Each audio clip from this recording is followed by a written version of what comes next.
Salut à tous les amis et bienvenue dans cette preview de la démo de The Adventure of Elliot, le tout nouveau jeu des créateurs de la série Octopath Traveler et Bravely Default. Alors que dans Octopath Traveler, le gameplay repose sur un système de combat au tour par tour, ici celui-ci est troqué par une approche entièrement en temps réel. Alors que vaut cette démo? Je t'en parle maintenant et si la vidéo te plaît, n'hésite pas à t'abonner à la chaîne, on est bientôt aux 300 abonnés.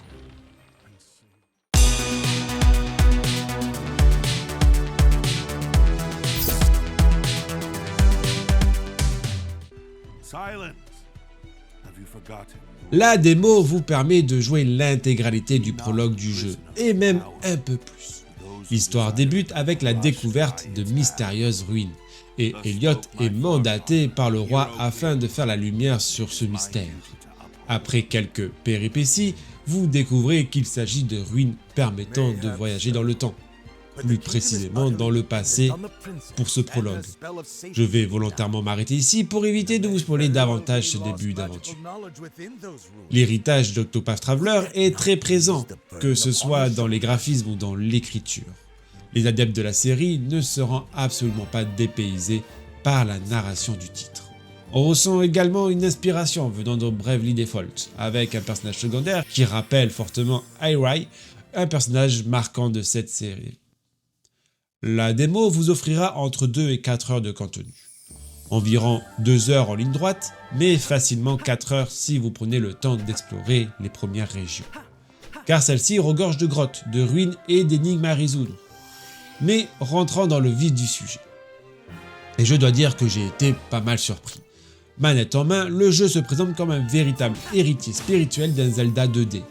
Parler d'inspiration serait presque un euphémisme tant certaines similitudes sautent aux yeux. Que ce soit la monnaie du jeu qui prend la forme de rubis, le fait de couper l'arbre pour récupérer des rubis, casser des jarres, casser des tonneaux, ou même le bruit produit lorsque votre personnage donne un coup d'épée, fermez les yeux et vous pourriez croire entendre Link.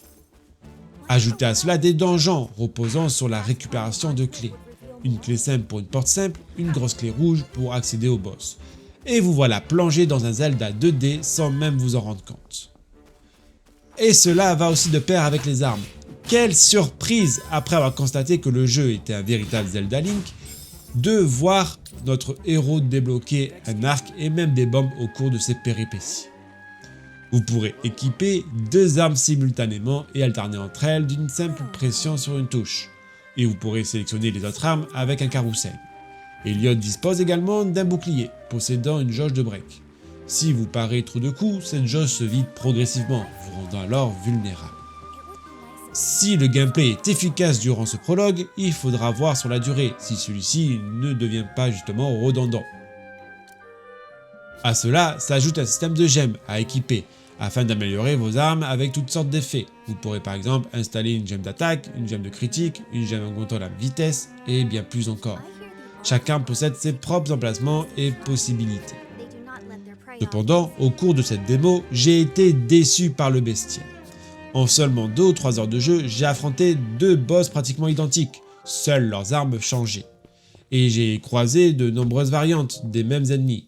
Cela intervient très rapidement dans l'aventure et donne l'impression pour l'instant que le jeu ne proposera peut-être pas un bestiaire extrêmement varié. Mais là encore, il faudra en juger avec la version finale du titre.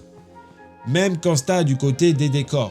Durant ce prologue, vous visiterez plusieurs zones à différentes époques, dans le présent mais aussi dans le passé.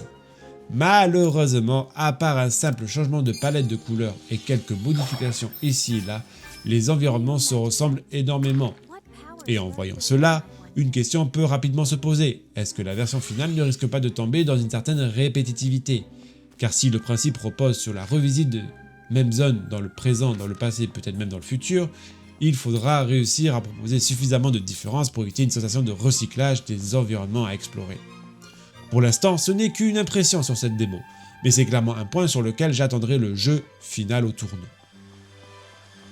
En conclusion de cette preview les amis, The Adventure of Elliot s'annonce clairement comme le Zelda 2.5D de cet été. Ne pas voir l'influence serait tout simplement se voiler la face. Et si cette formule pourrait être un véritable garant du succès pour le jeu, certains éléments m'ont malgré tout fait tiquer durant cette démo. Que ce soit le bestiaire qui semble pour l'instant assez limité, un gameplay efficace mais dont il faudra juger la tenue sur la durée, ou encore cette impression de recyclage des environnements selon les différentes époques visitées, ce sont autant de points qui m'interrogent sur ce que proposera réellement la version finale. Malgré ces réserves, cette démo m'a clairement donné envie d'en voir plus et de découvrir jusqu'où le titre pousse sa formule. Voilà qui conclut cette preview. Si la vidéo vous a plu, n'hésitez pas à liker, à la partager et surtout à vous abonner pour faire grandir la chaîne. On se retrouve courant juin pour le test complet de The Adventure of Elliot. En attendant, prenez soin de vous et bon jeu à tous.